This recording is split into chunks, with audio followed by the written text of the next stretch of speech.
Good morning students. बेटा, आज का कार्यपत्रक 14 शिक्षा निर्देशालय राष्ट्रीय राजधानी दिल्ली द्वारा भेजा गया है। यह आपके विषय हिंदी से संबंधित है और तिथि 12/11/2020 को आपको भेजा जा रहा है।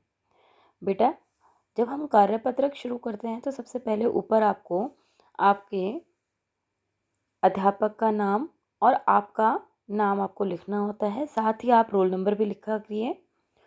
चलिए देखते हैं आज का कार्यपत्रक कौन सा है।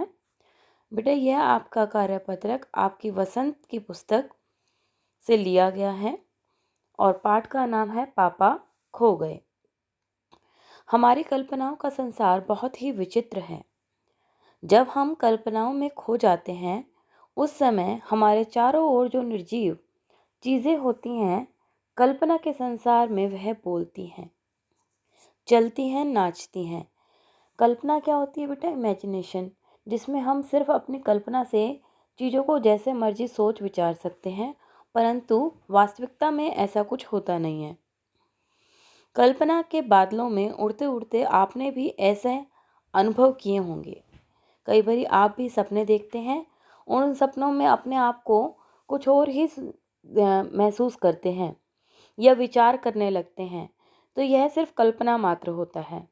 प्रस्तुत पाठ पापा खो गए एक नाटक है, वो भी फैंटेसी यानी कि कल्पना पर आधारित है, काल्पनिक घटना है, जहां बिजली का खंभा, पेड़, लेटर बॉक्स, कोआ आपस में बातें करते हैं।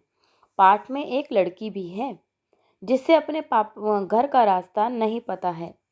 उस लड़की की समस्या का समाधान भी ये निर्जीव वस्तुएं ढूंढ निकालती हैं। पूरा जो आपका ये पाठ है, यह आपका फैंटेसी पर आधारित है, अर्थात कल्पना पर आधारित है, जिसमें निर्जीव चीज़ों को बोलता हुआ दिखाया गया है। पेड़ और खंबे के बीच के संवाद पढ़कर पूछे गए प्रश्नों के उत्तर दें। देखिए बेटा, संवाद क्या होता है? आपस में बातचीत। अब यहाँ पर निर्जीव वस्तु कौन सी? पेड़ और खंबे के बीच में संवाद हो रहा है, बातचीत हो रही है। चलिए पढ़ते हैं। पेड़: मुझ पर भी एक रात आसमान की गड़गड़ाती बिजली आकर पड़ी थी। वो बिजली थी या आफत, याद आते ही अब भी दिल धक धक करने लगता है। और बिजली जहाँ गिरी थी वहाँ गड्ढा कितना गहरा पड़ गया था।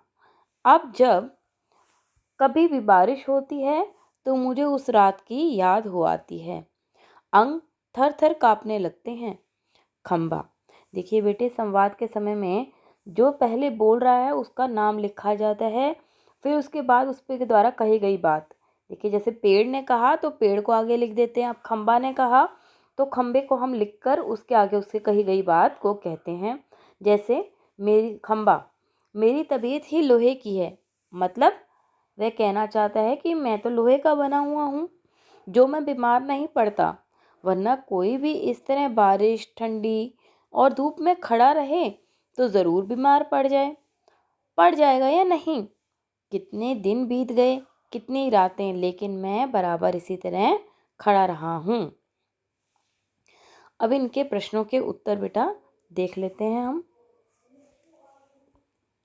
पहला इसका प्रश्न जो आपका है वह है कि किसे याद कर कर पेड़ का दिल धक धक करने लगता है।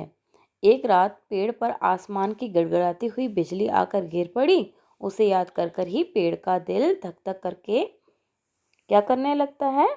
धक धक करने, सॉरी, इसको दोबारा कर लेते हैं बेटे। किसे याद करके पेड़ का दिल धक धक करने लगता है? एक रात पेड़ पर आसमान से गड़गड़ाती हुई बिजली आकर गिर पड़ी, उसे याद कर कर ही पेड़ का दिल धक धक करने लगता है।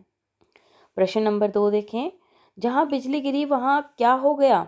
जहाँ बिजली गिरी थी वहाँ गहरा गड्ढा हो गया। खंबा बीमार क्यों नहीं पड़ता? आपके आखिरी जो वाक्य हैं उनमें आपको ये उत्तर मिल जाएगा कि खंबा बीमार इसलिए नहीं पड़ता क्योंकि उसकी तबीयत अर्थात उसका शरीर लोहे का बना हुआ है, जिस पर बारिश, ठंड, धूप आदि का कोई असर नहीं पड़ता। कौन कई दिन तक और रात बीतने पर भी ऐसे ही खड़ा है?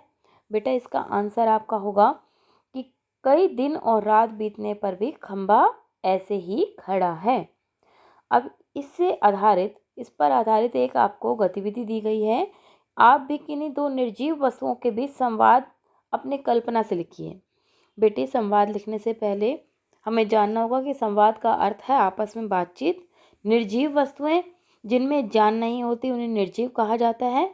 तो यहाँ पर आप कोई भी दो निर्जीव वस्तुओं के बीच में आपस के संवाद को दिखा सकते हैं। जैसे अलमारी और कुर्सी के बीच में संवाद हो सकता है। कैसे? अलमारी, और बहन कुर्सी, क्या हाल चाल है? और फिर कुर्सी बोलेगी तो कुर्सी का पहले लिखना पड़ेगा कुर्सी, बस बहन ठीक है। आजकल मुझ पर दबाव बहुत अधिक पड़ने लगा है। मुझ पर बहुत सारे बच्चे आकर बैठने लगे हैं जिससे मैं दब जाती हूँ। और तुम बताओ, तुम इतने समय से ऐसे ही खड़ी हो, क्या हाल चाल है? तुम थक नहीं जाती हो? और तुम्हें गर्मी नहीं लगती? अलमारी, लगती तो है बहन, पर क्या करूं, किस्मत ही ऐसी है और मेरी तबीयत भी ऐसी ही रहती है। आशा करती हूँ जल्दी ही समय बदलेगा और हम दोनों खुश रहेंगे। देखिए, इस तरह से ये कल्पना मात्र है। आप और भी निर्जीव वस्तुओं के बीच में संवाद अपनी मर्जी से लिख सकते हैं। आज का कार्यपत्रक 14 यहीं ख़त्म होता है। आशा करती हूँ आपको अच्छे से समझ आया होगा। इसको समझकर अपनी कॉपी में करें और अपनी अध्यापिकाओं को भेजें। आपका दिन शुभ हो। धन्यवाद।